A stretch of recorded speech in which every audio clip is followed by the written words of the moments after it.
Till all are one, Blokees and Transformers fans. This is Speedball, and today for you guys, I have you in Blokees Transformers Galaxy series. We have you the 8th volume in their line, and this is one of their biggest releases, my friends, and such, because not only is it returned to the G1 era from their previous TF1 release, but we are now not just in G1, we are now in the well-known and very well-loved G1 movie series, or their 86 volume release. And yes, if you're wondering what that means simply put, this volume is themed around the G1 movie, my friends. And yes, that is an awesome thing because, as you can see by the lineup in front of me, we have gotten a variety of fun characters from the G1 movie that even I didn't think we would get, especially in certain scales. And we have returning characters and finally finishing set characters, so to speak. And I am very happy for this volume and the volume that is to come. And that is because each one of these have not only been updated with the latest joints, my friends, but this volume has taken the updates one step further again from the previous volume, from their volume 2 of TF1. We now have new additional updated joints and other such components with these units compared to the last one, and that is such examples. As you can see, besides the new ball jointed waist section that we got with the previous volume, and of course the updated arm joints, we now have new leg joints. Yes, these are new to this volume and to the lineup because these are double and double jointed. We can now pose our characters' legs in such crazy poses with these, and that's not all we got as well. We also have thigh swivels now. Yes, we can now give our characters full thrust thigh articulation to go along with the other normal and current updated joints we have gotten. And that is what's so cool with this volume, my friends. And yes, this, of course, will continue on with the volumes to come. But let's talk about the biggest thing with this volume, my friend, is that, of course, as I mentioned, this is the movie based, and that is what's really cool. But even better, as you can literally see in my hands, my friends, we have an updated Optimus. I know, right? This is not like the 12th time, right? But in all seriousness, my friends, this is the latest Optimus Prime from Blokees, and it is the most updated G1 variant for the Galaxy series we have to date. And it is so cool because, as you guys can see, the detailing, the articulation I've shown, and just the accuracy of the G1 style is in this Optimus, and it is so cool. And it definitely makes a big difference compared to what we started with, which I can actually show you right here. Volume 1 Optimus Prime to Volume 8 Optimus Prime. Wow, you could see the big difference that Blokees has gone through from Volume 1 to Volume 8, my friends. Now, understand, friends, I'm not saying Volume 1 was bad or anything. Did it have flaws? Yes, it had a few flaws. But honestly, I still think Volume 1 is still a volume to check out for many good reasons. For one, I still enjoy the Optimus from this volume. It's still an awesome looking character, and even with his Volume 8 version, which is a definite plus for Optimus fans, I still like having the both of them in my collection for good reasons. And one reason that I've come up with, which I believe it makes good sense in this case, is that I know a lot of fans think that Volume 1 is just goofy looking off and such because of the design and such, which, yes, there are some detailing on him that's a bit off. Yes, I agree, especially when you compare it to our new Optimus. However, I think of it in another sense, which I think makes perfect sense with this release setup, and that is the way I look at Volume 1 is that I look at it as the G1 cartoon setup in regards, as into how we went from seasons 1 and 2 to the G1 movie. And what I mean is, as we all know from the first seasons of G1, we can't deny it. There were some cartoonish moments, some fun moments and silly moments that the cartoon had, which made it fun, of course. But that's how I see our Volume 1 Optimus here. I feel like this Optimus is definitely the perfect representation of our Season 1 and 2 cartoonish Optimus in the sense where, well, just think about it, my friends. In those seasons alone, Optimus would have been shot, blown up, and literally torn apart, and he didn't die at all. And yet, it wasn't until we got to the movie version where he was badass, kicking cons, running them over like crazy, where a certain meme probably came from, and just, showing he's not kidding around anymore. He's not that Saturday morning cartoon Prime. He's the badass, I'm going to be a live action Optimus one day Prime. And we all saw what happened.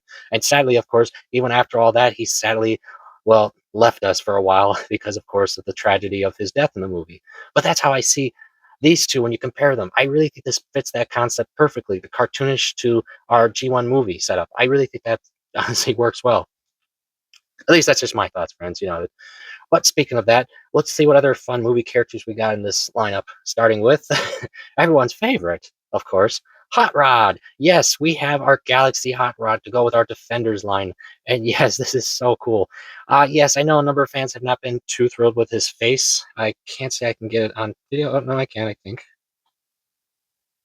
As you guys can see, the detailing is not 100% perfect, but honestly, I'm okay with it because it's just really cool to finally have Hot Rod in the line. And as you can see, he comes packing his arm saw and his and his trademark fishing pole with a Sharkticon attached to it. That was interesting. But he comes with his fishing pole. That is so cool. Sadly, he doesn't come with a little Danny or anything like that. Sorry, guys, but it's just so cool. I love it. I can't wait to see, of course, other movie characters join the line, which I know certain other volume we've been recently getting has already, but I cannot wait to see what will follow. And no, I don't blame Hot Rod for what happened to Optimus in this case, because as you can see, my Optimus is alive. But what other characters do we have to play around with? Okay, well, let's talk about the big dino in the room, so to speak. Yes, my friends, we finally have him. The final Dinobots team up or set, as you can see. We have Sludge at long last to join our Blokees Dinobots, and it is so nice to have him finally in the collection. And it makes good sense why we did not get him sooner. And I can say that because for those who don't know this, our Dino Sludge here comes with an additional accessory piece that you swap with his head into his headpiece here, which mimics the whole. If you guys remember the moment in the movie where Devastator literally bashes him with both of his hands, and you see his eyes literally pop out of his head. Yes, he comes with that as an accessory piece, and now it makes sense why we had to wait for a while for Sludge because he was a part. He made well memorable moments in the movie, so of course they put him in the movie volume. And that's another thing to note, my friends, is why we got certain characters in this volume and other volumes we will get is because most likely they were characters that played big to significant to even minor roles in the movie. Like for example, Blitzwing. Blitzwing, yeah. Why is he in this volume, you might ask? Well, well, for good reasons. One, he looks really nice with the new details, the new parts, and all that. He looks great. But you might ask, why would he be in this volume when this is a movie volume? Well, good question. And that is because, for those who remember, at the beginning of the movie, when we saw the Decepticons attack the Autobot city, you'll recall that Blitzwing here was one of the first cons to attack Hot Rod and Cup and them on the mountainside.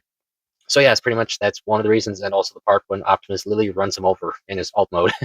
So that's pretty much one of the reasons I could foresee why he would be in a movie volume, and that goes along with our second Insecticon, Shrapnel. And yes, we finally have our second Insecticon, my friends. And yes, just as I said with Blitzwing, it's the same reason for Shrapnel here. Shrapnel was pretty much run over, beaten, and yeah, pretty much run over twice.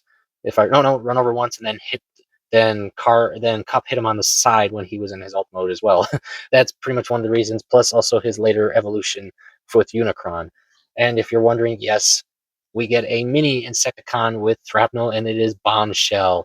Yes, this is so cool. And yes, if you're wondering, yes, the next Insecticon, of course, will be Bombshell. And yes, he'll probably be coming with a mini kickback as well. Or as I prefer to call these, the Insecticon clones.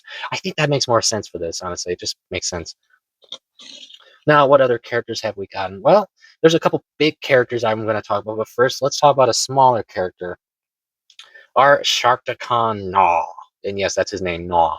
And yes, obviously why we got him, of course, because the Sharkticons made their debut in the movie.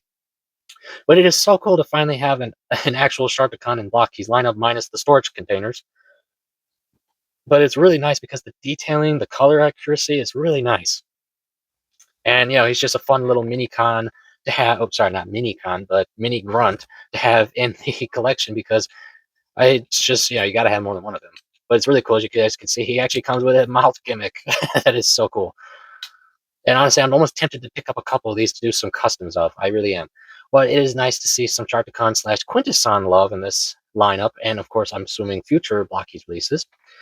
And speaking of otherworldly characters, let's talk about the biggest one in this volume and the most unique in this one because he doesn't even have a body. It is Unicron. Yes, we have Blokees Unicron. This is crazy. When this was first revealed, fans couldn't believe it. We were getting Unicron. And the fact that he's literally a head is crazier. I mean, you would have figured a full body unit, right? Well, no, you got a head. But it makes good sense because, as I've been saying, this volume is based around the movie, of course, and moments of the movie. And that's where the head here comes in because if you haven't seen the movie, well, I don't know what you're waiting for. It's been around for that many years. But the fact is, of course, the ending of the movie, sorry, spoiler, we see Unicron's head floating in space. So what better little Blokees gimmick to have than a Unicron's head floating on a stand? Now, do note a lot of fans were wondering if by chance with future volumes that Blokees would do some kind of parts forming gimmick where they would release parts of Unicron per volume to complete his actual body in this scale. Now, note, yes, I think that would be freaking awesome, but I have to be really, real with you guys. I highly doubt it, and there's good reasons. One is the fact that when I got this and such, I played around with it on like what kind of scale body would he need to complete his actual body in this scale. Well, he would need something of the equivalent of an action edition, guys. Literally, I've tested him out on a couple of my on an action edition units, and yeah, he's that big. I mean, Galaxy and even like other like champion class units I've tested on, but the head just looks so big. It's funny big, but it's big. So, do I think Blokees will ever give us a full Unicron body to go along with this head? Don't get me wrong, I would love it. Do I think it's a possibility? Probably not. I'm not being mean. It's just think about how many parts and how many sets we would need to complete the whole body. I mean, when you think of it in that direction, guys, it would take a while to build, especially if it's as big as an action edition. Because I mean, they're just too big to fit in the regular blind boxes. Now, I do have a theory, however, for a future volume release. Now, of course, I could be wrong on this, but if, as we've seen with the just recently released Volume 9, we are getting another Unicron unit, which is not a portion of Unicron. It's just Unicron himself in his planet mode, which is really cool.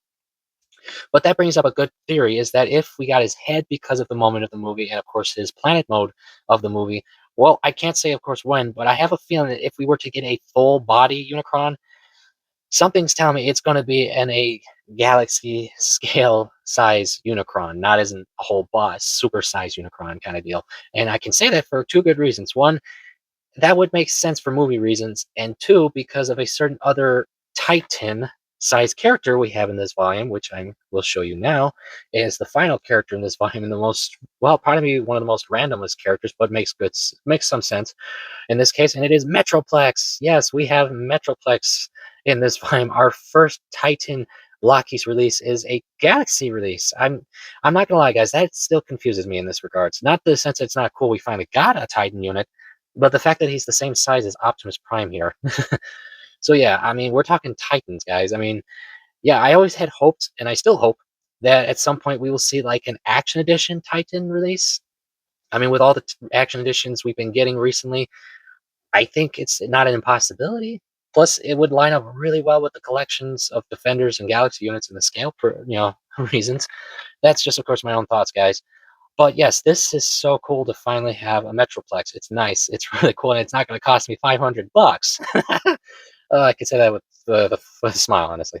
But what's really cool, as you guys can see, Metroplex is carrying a mini Optimus Note. I painted this myself, but you can put in his hand to replicate a certain famous game moment. And yes, that's probably one of the reasons why Metro looks as he does, is that is that they're trying to replicate the Fall for Cybertron setup of Metroplex. Because as we of course know, technically Metroplex never appeared in the actual G1 movie. However, if we're going to technicalities, I mean, you can say he was because of Autobot City, since for many fans will know is that Metroplex is a part of Autobot City, which since the movie setup and so forth, that was probably why he's in this volume, because Metroplex was a part of Autobot City, which was of course attacked in the movie.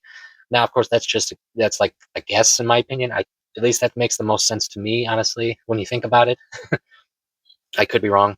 I think that's one reason. Then again, it could just be, like I said, them trying to go about the whole Fall for Cybertron idea, which you never know. Maybe down the road we'll get a Galaxy volume of Fall for Cybertron game related stuff. That'd be pretty cool, right? So yes, you never know, friends, because I already know the next volume we've already gotten our next Titan unit, but I'll save that for the next time. Now you might be wondering who was the rare in this volume here. Well, you're probably going to say, "I bet it's Rod. I bet it's our boy Hot Rod, right? Because of a certain evolution he goes through." Well, nope, it's not Hot Rod here, my friends. Nope. It is, of course, because we got a new mold. Of course, it's Optimus Prime. Now, as you can see, unfortunately, I didn't pull the rare in this volume, my friends, I'm afraid. However, I have good news for you, my friends, with a few extra purchases. I actually have the rare for you guys to see. And yes, as you can see, as I've been saying, this volume is a perfect replication of the movie for many reasons, and this is, of course, Optimus's reason, besides his new look, is, of course, his tragic moment of the movie, aka his death moment. Yes, that's how Blokees designed him. They designed him in his half corpse look, which is why he's, of course, half gray. They definitely went all out, my friends, on this one. I mean, look at this. They really wanted to give the whole half dead Optimus a try, a try, literally. And yes, they definitely did it. They did a half gray, half red and blue. That is crazy how they painted this. That's crazy. And what's even cooler is that yes, he comes with his the actual spear piece that Megatron literally throws into him. It is so cool to have that. It's just honestly fun to have. I mean, it's surprising that they went this far. I mean, you almost wonder if they're going to go one step further with this mold and go with a whole zombie Optimus. We all know. If they do that, I will. Not, I just I'll be speechless. That's all I can say on that. But yes, that is it, my friends. Do I recommend this volume? Without a doubt, yes, I have to recommend this volume because if you're a G1 fan, if you're a G1 movie fan specifically, you got to have this volume and the future volumes that are to come. So yes, I do hope you'll get this set, my friends, because I have a feeling with the next couple Galaxy volumes, I have a feeling we're going to have a whole movie lineup of characters to play around with, and I definitely am hoping for what will come after that for the G1 line. Oh, it'll be interesting. I'll say that. So yes, that is it for today, my friends. I do thank you always for coming. I do hope you're enjoying your Blokees collection as I am, my friends. And yes, I will gladly see you all, or I should say, sorry, should say, till all are one. See you all later.